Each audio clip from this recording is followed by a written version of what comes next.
She lost her parents and found herself in an orphanage where she was surrounded by loneliness and ridicule. Desperate, the girl ran away to the cemetery to find solace near her parents. But one unexpected encounter changed her life forever. Subscribe to the channel and leave your comments. Where are you watching this story from? The day it happened was seared into Aaliyah's memory, as vivid as if it were unfolding again before her eyes. The sun had been blindingly bright, casting long shadows on the cracked asphalt as her mother hummed to the radio, her father steering their old car with his usual calm demeanor. They had just left the small family-owned bakery, where every Sunday morning her father bought her a chocolate muffin. Aaliyah had been chattering in the back seat about a story she was making up, her small hands waving as if she could conjure the scenes out of the air. Her mother turned to smile at her eyes warm and sparkling with life. "That's such a beautiful story, my little star," she said, using the nickname Aaliyah loved the most. Her father chuckled. "Maybe you'll write books someday, just like we always say." It was the last time she would hear her father's voice. The sound of screeching tires came out of nowhere, a violent cacophony that shattered the serenity of the morning. Aaliyah didn't understand what was happening at first. The world blurred into chaos, a deafening crash, her mother's scream, the metallic groan of their car folding in on itself. Her small body was yanked forward by the seatbelt, and pain shot through her chest. When she opened her eyes, everything was wrong. The car was crumpled, the radio's cheerful tune distorted into static. Her mother was slumped forward, her face obscured by blood and hair. Her father's hand, the one that always ruffled her curls, hung limply from the steering wheel. Aaliyah screamed. The moments that followed were a haze of flashing lights, urgent voices, and cold hands pulling her from the wreckage. Someone wrapped her in a blanket and told her she would be okay, but Aaliyah wasn't sure what okay meant anymore. At the hospital, she clutched her mother's hand, small fingers trembling against the lifeless warmth of the one person who had always made her feel safe. Her mother didn't wake up. A nurse tried to take her away, but Aaliyah screamed and sobbed, refusing to let go. Finally, the nurse let her stay until the machines went silent, and the doctors gently told her that her mother was gone. The world became unbearably quiet after that. The days blurred into weeks as Aaliyah was shuffled between temporary caretakers. Her relatives came to visit her in the hospital, their faces solemn and filled with pity. Her aunt, a severe woman with tight lips and an even tighter bun, shook her head. "We simply can't take her in. There's no room in the house, and my hands are already full with my own children." Another uncle offered a weak excuse about finances, while others avoided her altogether. Aaliyah was only 6, but she understood. No one wanted her. When the social worker finally arrived to take her to the orphanage, Aaliyah didn't cry. She was numb, her small hands clutching the only thing she had left, a simple silver locket her mother had always worn. Inside was a tiny picture of her family, smiling and whole. The orphanage was a sprawling, grim building with peeling paint and iron gates that seemed more like a prison than a home. Aaliyah was greeted by Miss Peterson, the head caretaker, whose face was kind but tired. "Welcome, Aaliyah," she said softly, placing a hand on the girl's shoulder. Inside, the air smelled faintly of bleach and damp wood. Other children watched her as she was led through the halls. Some whispered, their voices a cruel echo in the hollow corridors. "She looks weird," one of the older boys muttered. "Why's her skin so dark?" another child whispered loudly, as if Aaliyah couldn't hear. "Is she dirty or something?" The taunts didn't stop as the days turned into weeks. The children laughed at her tightly coiled hair, at her skin, at the way she held on to her locket like it was the only thing keeping her together. They pushed her in the playground, hid her few belongings, and whispered behind her back. "She doesn't belong here," a girl sneered one day, her words cutting like glass. "No one's ever going to adopt you." Aaliyah didn't respond. She simply hugged her knees to her chest, pressing her face into the folds of her oversized sweater. She wouldn't cry in front of them. She had learned quickly that tears only made the bullying worse. But at night, when the dormitory lights went out and the other children were asleep, Aaliyah let herself cry. She muffled her sobs into her pillow, whispering to the locket as if her mother could hear her. "Mama, why did you leave me?" she whispered one night, her voice trembling. "I don't want to be alone. Please come back." Her only comfort was the small patch of sky visible from the dormitory window. On clear nights, she could see the stars, and she liked to imagine that her parents were watching over her from somewhere far away. Her father had once told her a story about the stars, saying that they were the spirits of loved ones who never truly left. "You're my little star," he had said, his voice warm and full of love. Aaliyah clung to that memory like a lifeline. She started sneaking away to the cemetery during the rare times the children were allowed to play outside. The first time, her heart raced with fear, but she didn't stop running until she reached the gravestones where her parents were buried. The caretaker had told her where they were, and she had memorized the spot. She sat by their graves, tracing their names with her small fingers. "Mama, Papa," she whispered, her voice breaking. "I miss you so much. I don't know what to do." The cemetery became her refuge. Away from the jeering children and the cold walls of the orphanage, she felt closer to her parents. She would sit there for hours, talking to them, telling them about her day, about the things that hurt, and the things she wished they could tell her. But no matter how much she talked, they never answered. One day, while sitting by the graves, Aaliyah thought she heard a soft voice.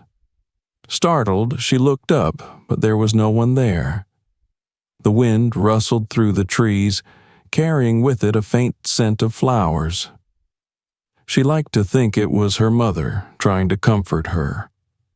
Aaliyah didn't believe in miracles, but she held on to hope.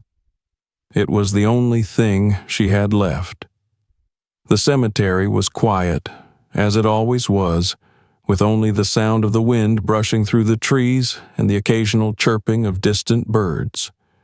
Aaliyah sat cross-legged on the grass, her fingers lightly tracing the engraved names of her parents on their shared gravestone.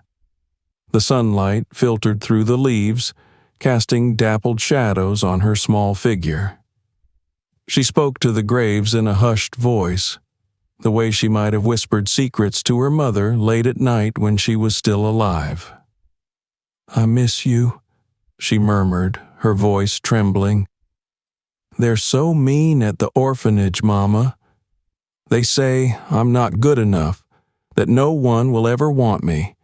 But I know you'd want me. You and Papa always said I was special." She clenched her locket tightly, her fingers curling around the smooth metal until it pressed into her palm. Her lips quivered, but she didn't cry. She didn't have any tears left. Unbeknownst to her, someone was watching. Clara came to the cemetery every week. It had become her ritual, a pilgrimage of sorts, to visit the grave of her only son, Marcus.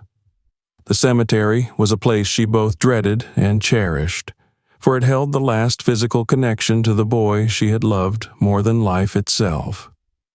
Today, as she carried a small bouquet of daisies toward Marcus's grave, she noticed the girl for the first time.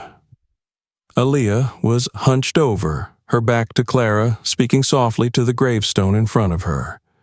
Her small, fragile figure reminded Clara of Marcus when he was a child, so full of life, yet so vulnerable. She hesitated, unsure whether to approach. It wasn't her place to intrude, and yet something about the scene tugged at her heart. The girl looked so alone, her shoulders trembling slightly, as though she carried a weight far too heavy for someone her age. Clara adjusted the scarf around her neck and took a cautious step forward, the gravel crunching softly under her shoes. Aaliyah heard the sound and froze. Her heart leapt into her throat, and she whipped around, her wide, frightened eyes locking onto the figure of an older woman. "I'm sorry," Clara said quickly, raising her hands as if to show she meant no harm. "I didn't mean to startle you. She paused, unsure how to continue. "I come here often, and I couldn't help but notice. Are you all right, sweetheart?" Aaliyah didn't answer. Her hands gripped the grass on either side of her as though she might bolt at any moment. Clara softened her expression, her voice gentle. "I'm sorry. That was a silly question. Of course, you're not all right. No one comes here because they're all right." Aaliyah relaxed just slightly, her posture loosening.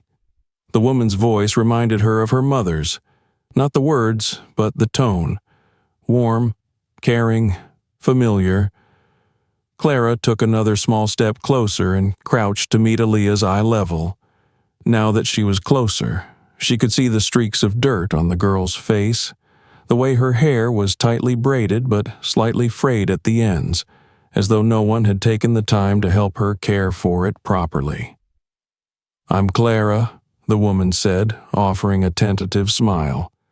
"I'm visiting my son." Aaliyah tilted her head, curiosity flickering in her eyes despite her wariness. "Your son is here?" she asked softly. Clara nodded, a shadow passing over her face. "Yes.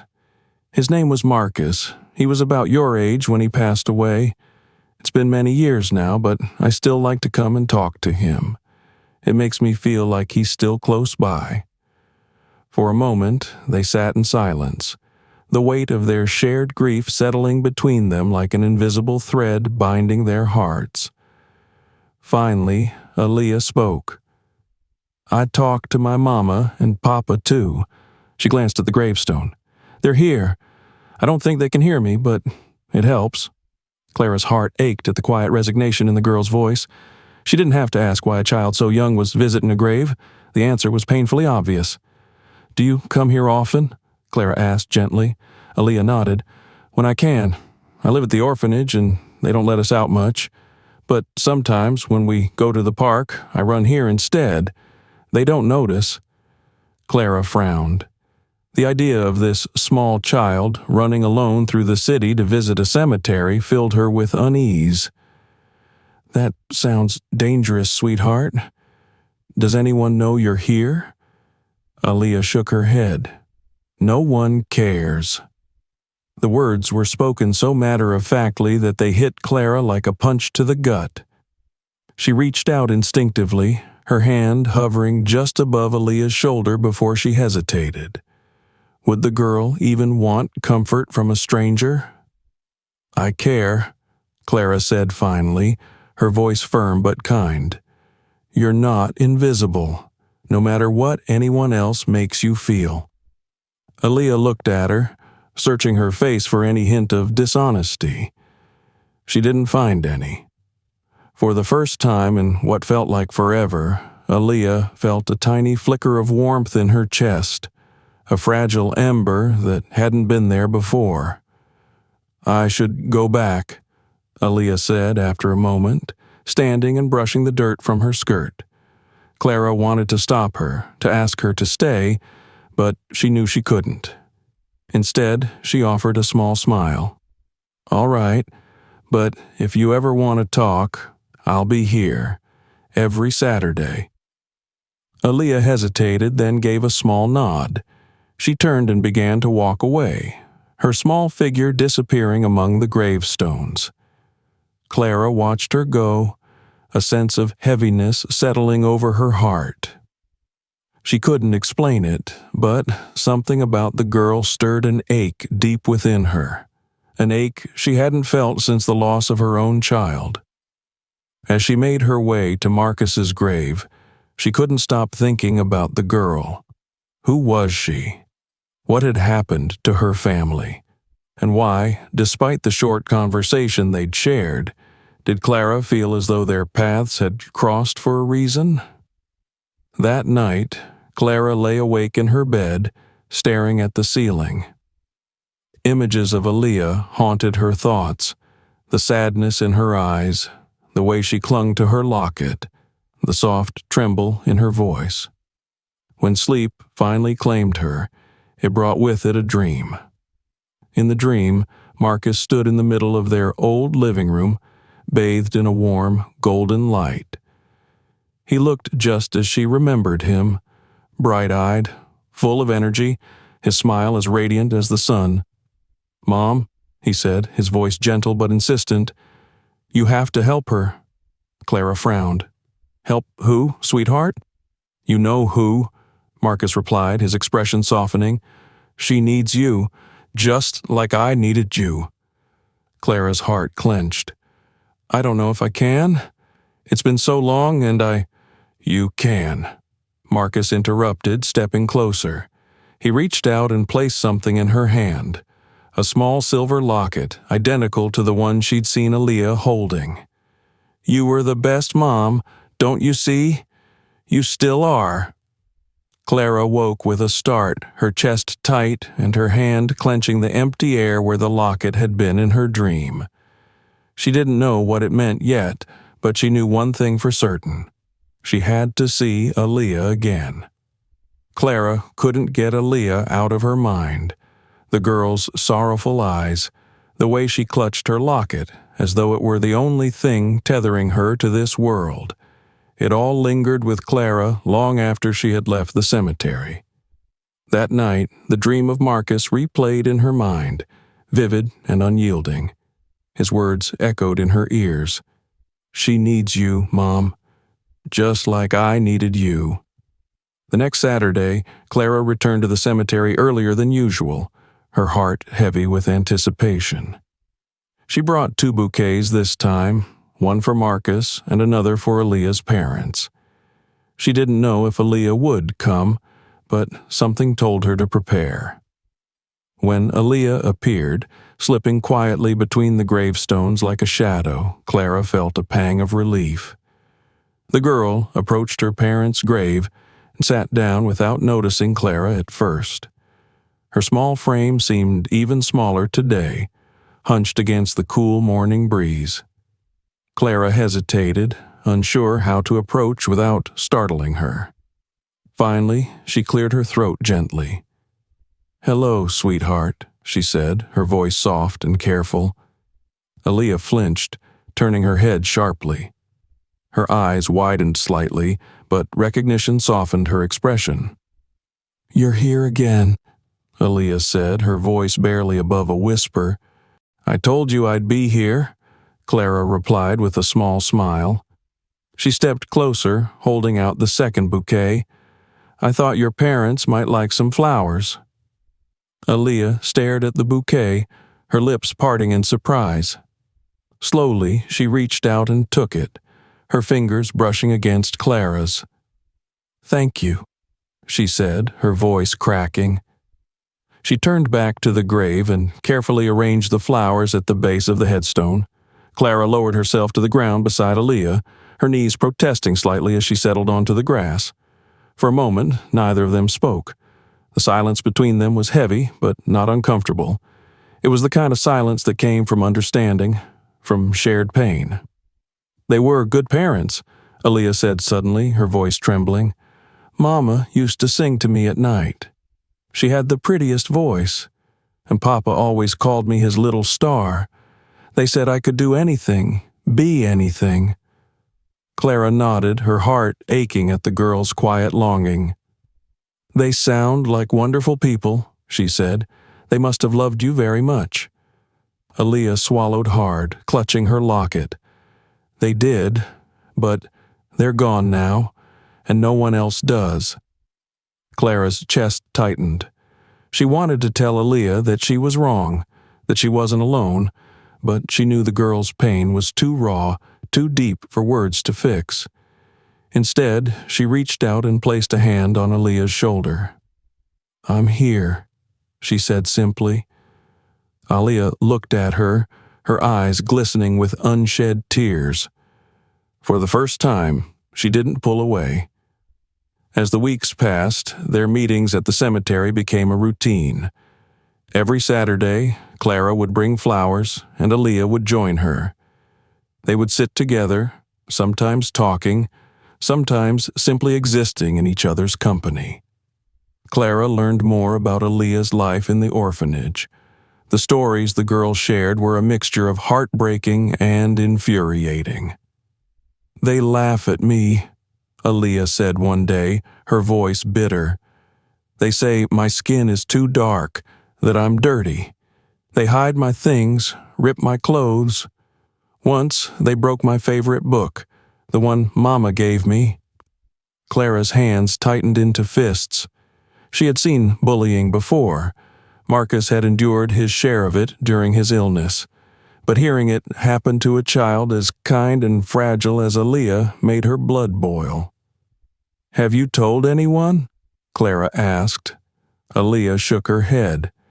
"They won't do anything, and if I tell, the other kids will just make it worse." Clara sighed, her heart aching for the girl. "You don't deserve that, sweetheart. None of it. They're wrong, and you're stronger than they'll ever be." Aaliyah didn't respond, but the corner of her lips twitched, almost forming a smile. One Saturday, the air was colder than usual, a sharp wind cutting through the trees. Aaliyah arrived at the cemetery wearing a thin sweater that did little to protect her from the chill. Clara noticed immediately and frowned. "Is that all you have to wear?" she asked. Aaliyah shrugged. "The orphanage doesn't have much. They said I'd grow out of a new coat too fast, so—" She trailed off, hugging herself for warmth. Clara's heart ached. Without a second thought, she unwrapped her own scarf and draped it around Aaliyah's shoulders. "Here," she said. "It's not much, but it'll help." Aaliyah blinked up at her, surprised. For a moment, she looked like she might refuse, but then she smiled, a small, hesitant smile, and pulled the scarf closer around her neck. "Thank you," she said softly. Clara felt a warmth spread through her chest, a feeling she hadn't experienced in years. As their bond deepened, Clara found herself thinking of Aaliyah even when she wasn't at the cemetery. She worried about the girl, about the cold, uncaring environment of the orphanage and the cruelty of the other children. She thought about the locket Aaliyah always clung to, and the sadness in her eyes that never seemed to fade completely. The dreams of Marcus continued. Each time he appeared with the same gentle expression, his voice firm yet loving. "Mom," he said in one dream, holding Aaliyah's locket in his hands, "she needs you. She's all alone."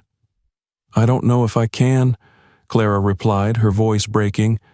"It's been so long, and I don't know if I'm strong enough." Marcus smiled. "You're stronger than you think. You gave me everything I needed. Now it's her turn." When Clara woke, her heart was heavy with both doubt and determination. She didn't know how she could help Aaliyah. What could she offer a child who had already lost so much? But the idea of doing nothing felt unbearable. One afternoon, Clara decided to visit the orphanage. She told herself it was just to check on Aaliyah, to make sure she was safe. But deep down, she knew it was more than that. The building was even more foreboding up close, its gray walls looming against the overcast sky. Clara hesitated at the gate, her nerves threatening to get the better of her. But then she thought of Aaliyah's face, of the way her shoulders hunched under the weight of the world, and she pushed forward. Inside, the head caretaker greeted her with polite indifference. When Clara asked about Aaliyah, the woman sighed. "She's a quiet one," the caretaker said. "Keeps to herself mostly. The other children don't include her much." Clara bit back a sharp response, her fists clenching at her sides. "And what about the bullying?" she asked. The caretaker hesitated, her expression guarded. "Children will be children," she said finally. "We do what we can, but there's only so much we're able to manage." Clara left the orphanage feeling both furious and helpless. She couldn't stand the thought of Aaliyah enduring another day in that place, but what could she do? She wasn't a social worker, and she wasn't sure if she had the strength or the right to take on the responsibility of another child. That night, as she lay in bed, Marcus's voice came to her again. "She's waiting, Mom," he said softly. "Don't make her wait too long." The next time Clara saw Aaliyah at the cemetery, she knelt down in front of her and took the girl's hands in her own. "Aaliyah," she said, her voice trembling, "I don't know if you'll let me, but I want to help. I want to be here for you, not just at the cemetery, but all the time. Will you let me try?" Aaliyah stared at her wide-eyed and unsure. "You mean, like a mom?" Clara's throat tightened. "If you'll have me." For a long moment, Aaliyah said nothing. Then, slowly, her lips curved into the smallest, most fragile of smiles. "I'd like that," she whispered. And for the first time in years, Clara felt like she had found a purpose again. Clara had thought about little else since that conversation at the cemetery. The words Aaliyah had whispered, "I'd like that," lingered in her mind like a soft melody. The girl's fragile smile, the way her small hands had trembled in Clara's own, stirred something deep within her. She hadn't felt this pull, this sense of responsibility since Marcus was alive. Yet, with this new purpose, came fear. Could she truly take on such a responsibility again? Was she even capable of being a mother after losing her son? The weight of those questions haunted Clara as much as the memory of Aaliyah's loneliness. That night, Clara lay awake, staring at the ceiling of her dimly lit bedroom. Outside, the wind rattled the windows, but inside all was silent except for the faint ticking of the clock on her nightstand. She clutched the corner of her blanket, her thoughts swirling like a storm. When sleep finally claimed her, it brought her a dream. Marcus stood at the foot of her bed, bathed in a golden light that softened the edges of his figure.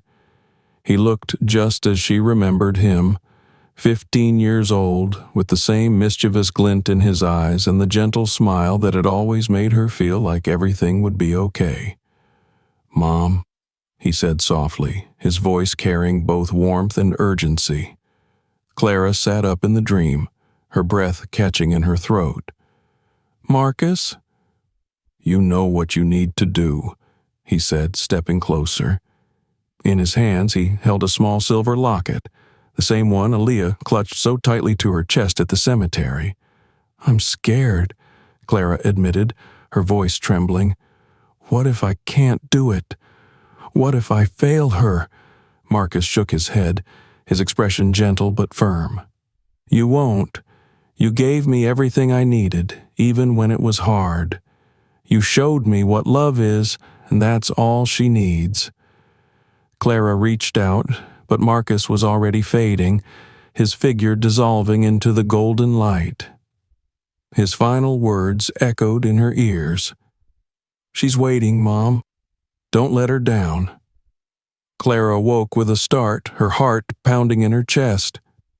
The room was dark, save for the faint glow of the street lamp outside her window. She sat up, running a hand through her hair as she tried to steady her breathing. The dream had felt so real, as though Marcus had truly been there, speaking to her. For a long time, Clara sat in silence, replaying his words in her mind. She didn't believe in signs, not in the traditional sense, but this felt like more than just a dream. It felt like a call to action. The next morning, Clara found herself drawn to the small wooden box she kept on the top shelf of her closet. Inside were all the keepsakes she had saved from Marcus's life. His baby blanket, a stack of drawings he had made, the first tooth he had lost. As she sifted through the memories, her hand brushed against a folded piece of paper tucked at the bottom of the box. She unfolded it carefully, her breath catching as she recognized the handwriting. It was a letter Marcus had written to her during his final days. "Dear Mom, if you're reading this, it means I'm not there with you anymore. I know you'll miss me, and I want you to know I'll miss you too. But please, don't let sadness keep you from living. You have so much love to give, and the world needs more people like you. One day, you'll find someone who needs you just as much as I did. When that happens, don't be afraid. Open your heart and let them in. I know you'll be the best mom they could ever hope for. Love, Marcus." Clara's hands shook as she read the letter, tears spilling onto the paper. She pressed it to her chest, feeling as though Marcus was there with her, urging her forward. The following Saturday, Clara arrived at the cemetery earlier than usual. She brought flowers for Marcus, as always, but this time she also brought a small thermos of hot cocoa and an extra scarf. When Aaliyah arrived, Clara greeted her with a warm smile. The girl looked thinner than she had the week before, her cheeks hollow and her eyes shadowed with fatigue.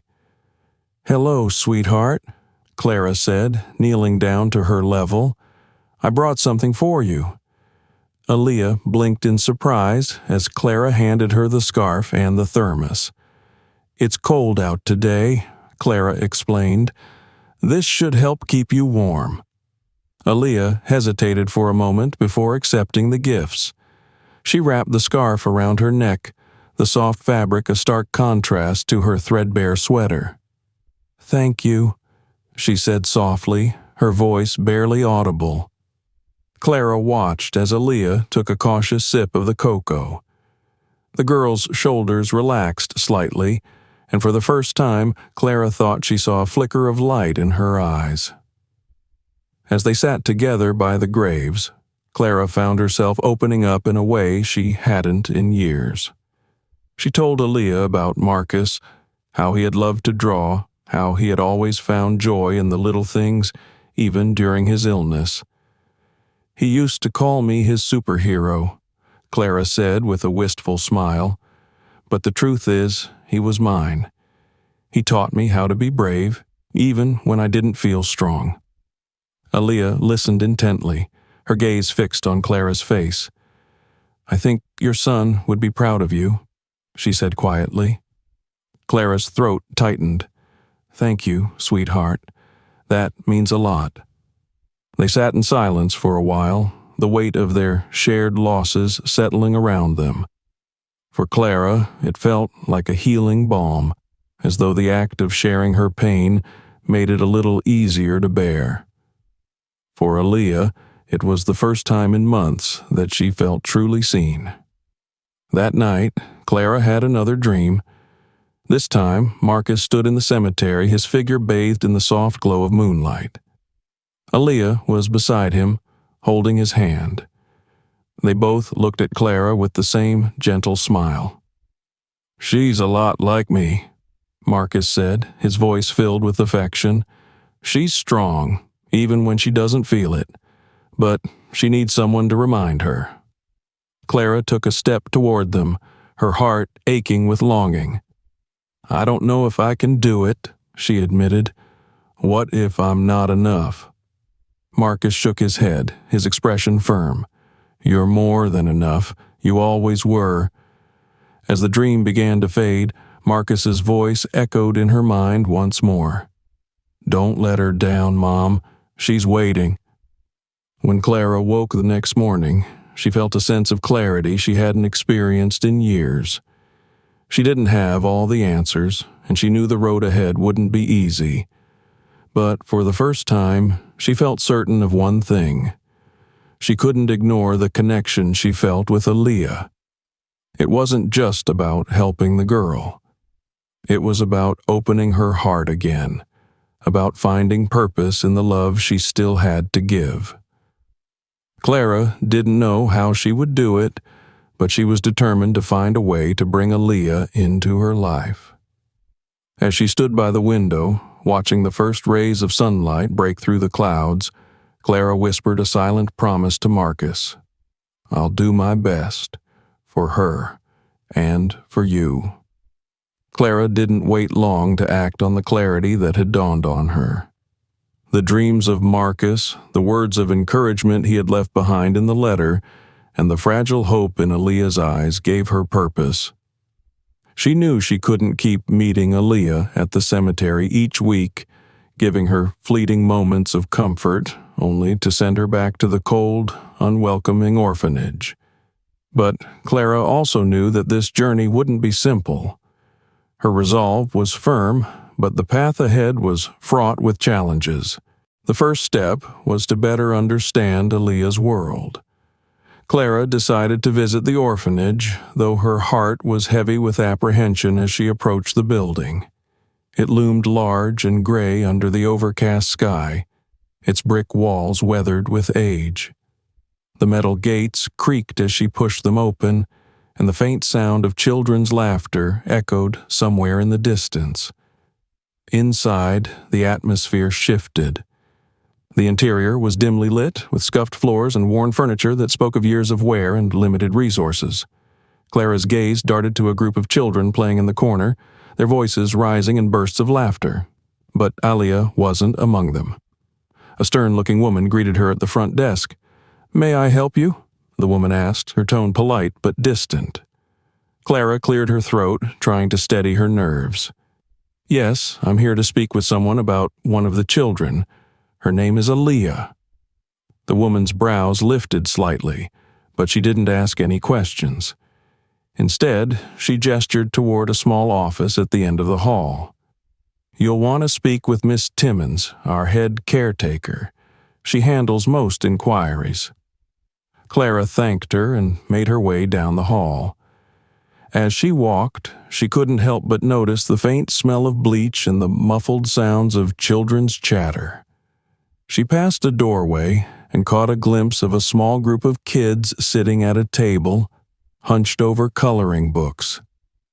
For a fleeting moment, she wondered how many of them were just as lonely as Aaliyah. When Clara entered the office, Miss Timmons rose to greet her. She was a woman in her late 50s with short gray hair and a tired smile that didn't quite reach her eyes. "Good afternoon," Miss Timmons said, extending a hand. "You're here about Aaliyah?" Clara nodded. "Yes, I've gotten to know her a bit over the past few weeks, and I wanted to talk to you about her situation." Miss Timmons gestured for Clara to sit. "Aaliyah is a quiet child," she began carefully, folding her hands on the desk. "She keeps to herself most of the time. We do our best to create a positive environment here, but—" She trailed off, her expression clouding with discomfort. "But?" Clara prompted, her voice firm but kind. Miss Timmons sighed. "The other children can be less than welcoming. Aaliyah's had a harder time fitting in, and unfortunately, children can be cruel. We've addressed it as best we can, but resources are limited, and it's difficult to monitor every interaction." Clara's stomach churned. She had suspected as much, but hearing it confirmed made her heart ache. "Has anyone taken an interest in adopting her?" Miss Timmons hesitated, then shook her head. "No. She's been here for almost a year now, and there haven't been any inquiries. It's not uncommon, sadly. Older children, especially those from diverse backgrounds, often wait longer to find families." Clara's hands tightened in her lap. "She deserves better than this," she said quietly. Miss Timmons gave her a weary smile. "I don't disagree. Aaliyah is a sweet girl, and she's been through more than any child should have to endure. But finding her a permanent home has been a challenge." Clara took a deep breath. "I want to help her. I'm interested in exploring the possibility of adoption." Miss Timmons' eyes widened slightly, and for the first time her smile seemed genuine. "That's wonderful to hear," she said. "But I should warn you, the process isn't quick or easy. There are interviews, background checks, and home assessments. It can take months." "I understand," Clara said firmly, "but I'm willing to do whatever it takes." The following weeks were a whirlwind of paperwork, meetings, and preparations. Clara threw herself into the process with a single-minded determination, her resolve unshaken even as the bureaucratic hurdles mounted. One of the most challenging moments came during the home visit. A social worker arrived to assess Clara's living environment and determine whether it was suitable for a child. Clara had spent days cleaning and organizing, making sure every room was spotless and welcoming. The social worker, a no-nonsense woman named Miss Caldwell, walked through the house with a clipboard, taking notes on everything from the layout of the rooms to the safety of the stairs. "This is a lovely home," Miss Caldwell said, her tone neutral but professional. "But raising a child is about more than just the physical space. It's an emotional and financial commitment. Are you sure you're ready for that?"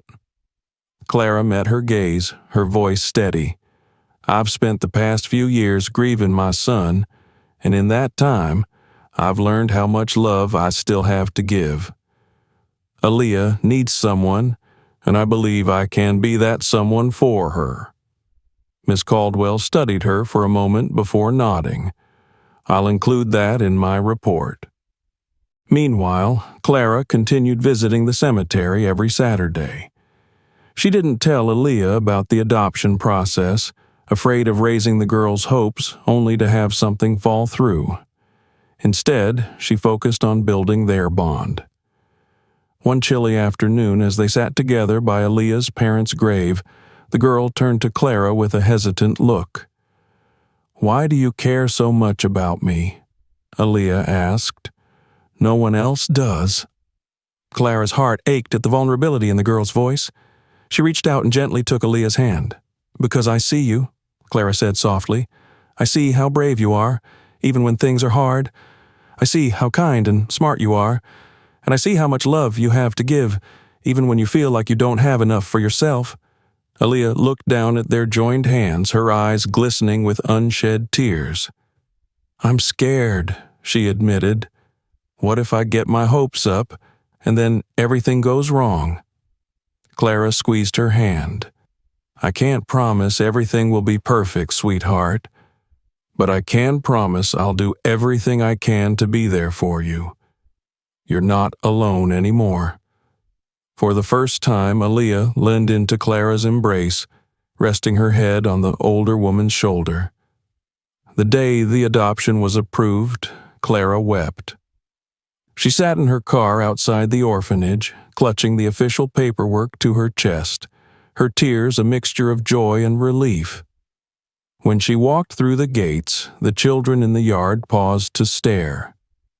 Aaliyah was sitting alone under a tree, her knees pulled to her chest. Clara approached her slowly, her heart pounding with anticipation. When Aaliyah looked up and saw her, confusion flickered across her face. "Clara?" she asked, her voice hesitant. Clara knelt in front of her, holding out the paperwork. "I've got some news, sweetheart. You're coming home with me." For a moment, Aaliyah just stared at her, as though she couldn't believe what she was hearing. Then, slowly, a smile broke across her face, a smile so radiant it took Clara's breath away. "Really?" Aaliyah whispered, her voice trembling. "Really?" Clara said, tears streaming down her cheeks. Aaliyah threw her arms around Clara's neck, clinging to her as though she were afraid she might disappear. And in that moment, Clara knew she had made the right choice. The drive from the orphanage to Clara's house was quiet, save for the hum of the car engine. Aaliyah sat in the passenger seat, her small hands gripping the straps of her backpack, her gaze fixed on the world outside. She was too overwhelmed to speak. Clara stole glances at her now and then, her heart swelling with both joy and apprehension. "You doing okay, sweetheart?" Clara asked softly. Aaliyah nodded, but she didn't meet Clara's eyes. "It's nice to leave the orphanage," she said after a moment, her voice barely above a whisper. Clara smiled gently. "I think you're going to like it at home. It's quiet, and there's a little garden out back. I've got some flowers planted. Maybe we can pick out some new ones together in the spring." Aaliyah gave a small nod, but her grip on the backpack straps didn't loosen. Clara let the silence settle between them, sensing that the girl needed time to process everything. When they pulled into Clara's driveway, Aaliyah's eyes widened. The house wasn't large, but it was cozy and inviting, with a porch swing and flower boxes lining the windowsills.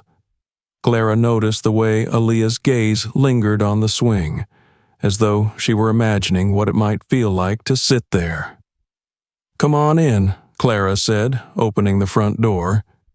Inside, the house smelled faintly of cinnamon and fresh laundry. Clara had spent the past week preparing, making sure everything was just right. She led Aaliyah to her new room, a small but cheerful space with pale yellow walls and a quilted bedspread. A bookshelf stood in one corner, already stocked with children's books, and a plush teddy bear sat waiting on the bed. "This is your room," Clara said, watching Aaliyah's reaction carefully. "It's all yours. You can decorate it however you like." Aaliyah stepped inside hesitantly, her fingers trailing over the edge of the bed. She turned to Clara, her eyes wide with uncertainty. "I've never had my own room before," she admitted. Clara's chest tightened. She knelt down so they were eye level. "Well, now you do. This is your space, sweetheart. Your home." Aaliyah nodded, but her expression was guarded. Clara could see the walls the girl had built around herself, walls that wouldn't come down easily. The first week was a delicate balancing act. Clara quickly realized that Aaliyah wasn't used to being cared for. The girl was quiet, often retreating to her room and spending hours sitting on the bed, her locket clutched in her hands. Clara gave her space, but she also made gentle efforts to draw Aaliyah out of her shell. She invited her to help bake cookies in the kitchen, explaining each step as they measured and mixed the ingredients. At first, Aaliyah was hesitant, standing awkwardly at the counter and barely speaking. But as the smell of warm cookies filled the air, she began to relax, a small smile tugging at her lips when Clara handed her the first one. "Good?" Clara asked, watching as Aaliyah took a tentative bite. Aaliyah nodded, her cheeks dusted with flour. "Really good," she said softly. Moments like these gave Clara hope. Still, there were challenges.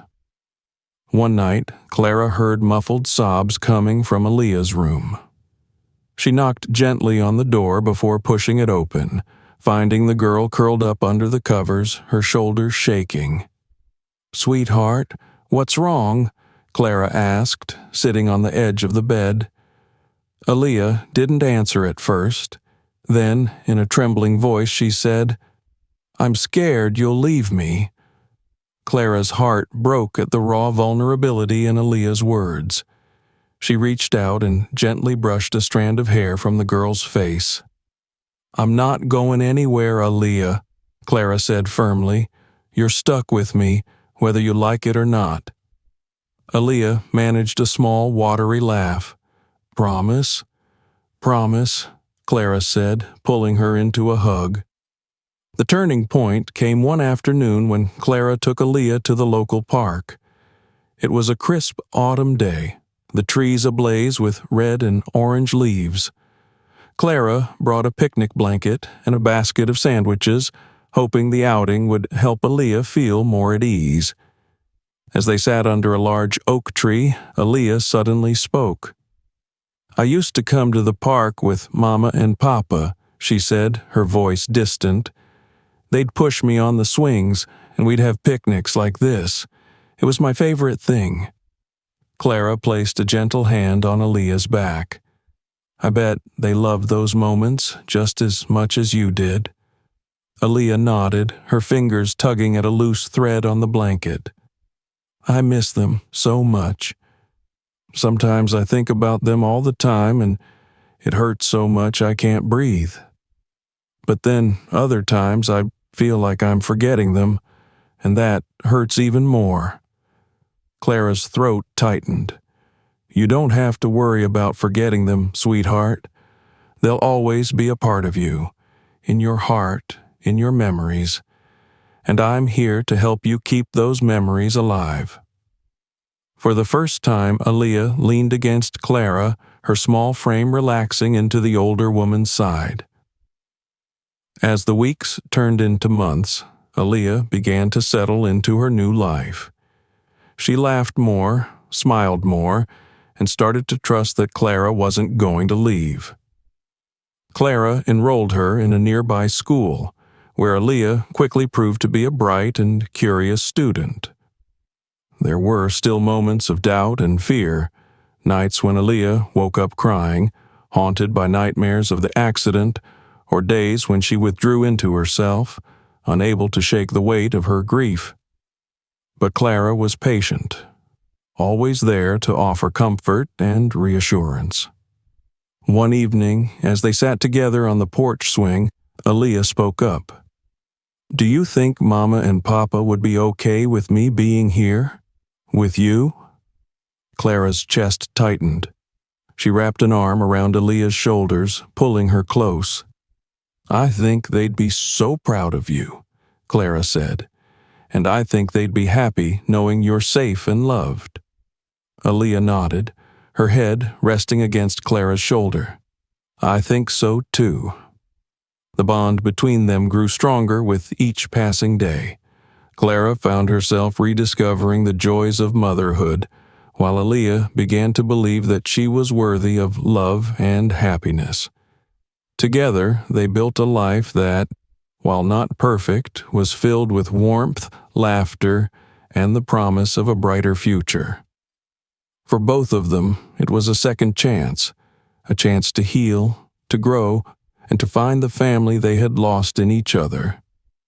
Winter came quietly, blanketing the small town in a layer of frost and soft gray skies. Clara woke each morning to the faint creak of the radiator and the smell of coffee brewing in the kitchen. These days, her mornings were filled with a new kind of warmth, the sound of Aaliyah's small footsteps padding down the hallway, the soft rustling as the girl joined her at the table for breakfast. It had been months since Aaliyah moved in, and though the transition wasn't without its challenges, Clara felt they had begun to build something solid together. The cracks in Aaliyah's armor, once so impenetrable, were now beginning to heal. One snowy morning, Clara suggested they visit the cemetery together.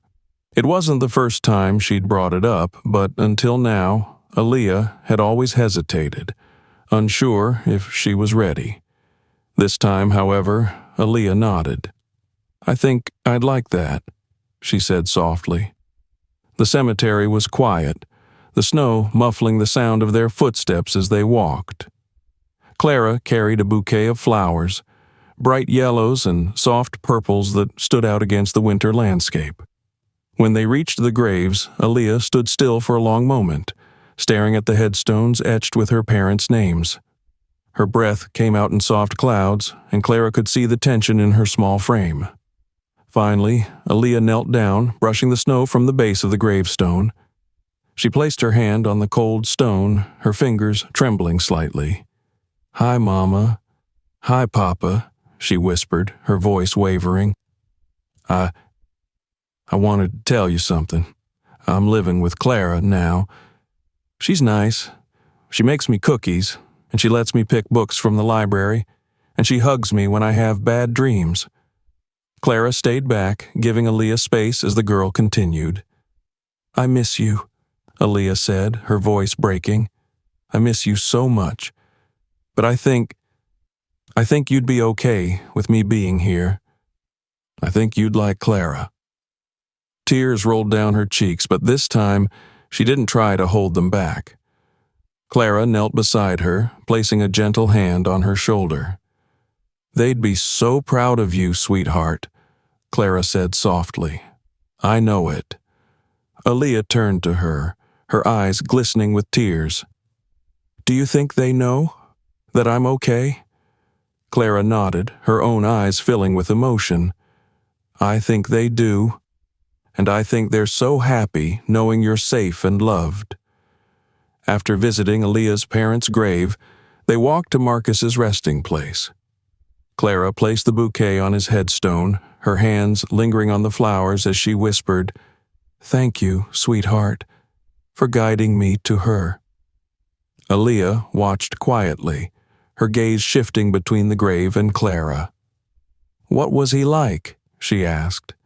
Clara smiled, though it was tinged with sadness. "He was wonderful. He had a big heart, just like you. He loved to draw. His dream was to design big, beautiful buildings one day." Aaliyah tilted her head thoughtfully. "Do you think he'd like me?" Clara's smile softened. "I know he would. He'd think you're the bravest, kindest girl he'd ever met." For a moment, they stood in silence, the cold air wrapping around them. Then Aaliyah reached out and slipped her hand into Clara's.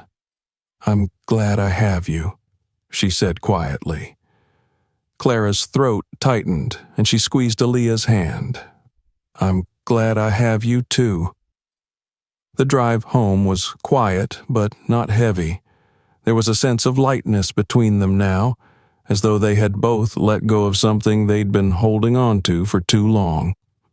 At home, Clara suggested they warm up with hot chocolate. She filled 2 mugs, topping them with whipped cream and marshmallows, and they sat together by the fireplace, the glow of the flames reflecting in Aaliyah's eyes. "Do you ever miss him?" Aaliyah asked after a while.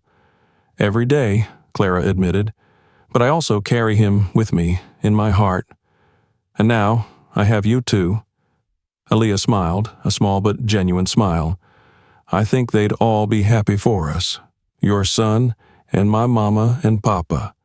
I think they'd like that we're together." Clara felt her heart swell. "I think so too, sweetheart."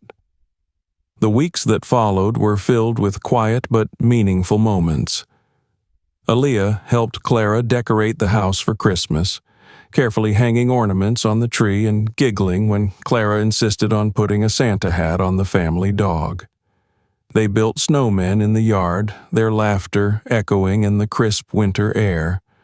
Aaliyah's cheeks turned pink from the cold, but her smile was radiant. At school, Aaliyah began to open up more. Clara attended her first parent-teacher conference, where the teacher praised Aaliyah's creativity and intelligence. "She's still a bit shy," the teacher said, "but I can tell she's starting to come out of her shell." Hearing that filled Clara with pride. One evening, as they sat together on the porch swing, Aaliyah turned to Clara with a thoughtful expression. "Do you think I can call you Mom?" she asked hesitantly. Clara's breath caught in her throat. For a moment, she couldn't speak, overwhelmed by the question. Finally, she smiled, her eyes shining with tears. "I would love that," she said, her voice trembling. Aaliyah grinned, a light in her eyes that Clara hadn't seen before. "Okay, Mom." Clara wrapped her arms around her, holding her close. In that moment, She felt whole in a way she hadn't in years. The story of Clara and Aaliyah wasn't perfect. There were still moments of doubt and sadness, nights when Aaliyah's grief resurfaced, or days when Clara questioned whether she was doing enough. But they faced those moments together, their bond growing stronger with each challenge. For Clara, Aaliyah was a second chance at motherhood, a chance to heal, to love, and to create a new kind of family. For Aaliyah, Clara was a lifeline, a reminder that even in the darkest moments, love and hope could find a way in. And for both of them, the future stretched out before them like a blank canvas, waiting to be filled with the colors of their shared journey. Thank you for watching. Don't forget to subscribe to our channel so you never miss our next story. Explore more heartfelt and inspiring videos on our channel, and if this story touched you, share it with your friends and loved ones. Your support means the world to us.